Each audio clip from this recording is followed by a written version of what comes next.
Hi everyone, তোমাদের সাথে আজকে একটা নতুন কাজ নিয়ে চলে এসেছি। বাট আজকে দেখাবো কালার মিক্স কি করে। আমি একটু মেরুন কালার করব বলে আজকে গ্রিন আর রেডটাকে মিশিয়েছি আর হালকা একটু জল দিয়েছিলাম। তোমরা কোয়ান্টিটি কিন্তু দেখে নিয়েছো।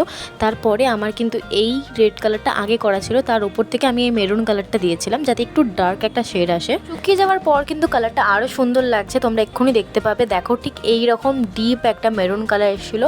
আর তার উপরে আমি ছোট্ট করে আজকে একটু কলকা করব। যার আজকে অর্ডার সে আমাকে একদম স্পেশালি বলে দিয়েছিল যে পুরো ভরাট করে কলকা করতে, যাতে একটুও কোথাও বাদ না থাকে। তো আমি সেটাই করার চেষ্টা করছি, তাই জন্য প্রথমে আমি একটু ফুল দিয়ে শুরু করেছিলাম।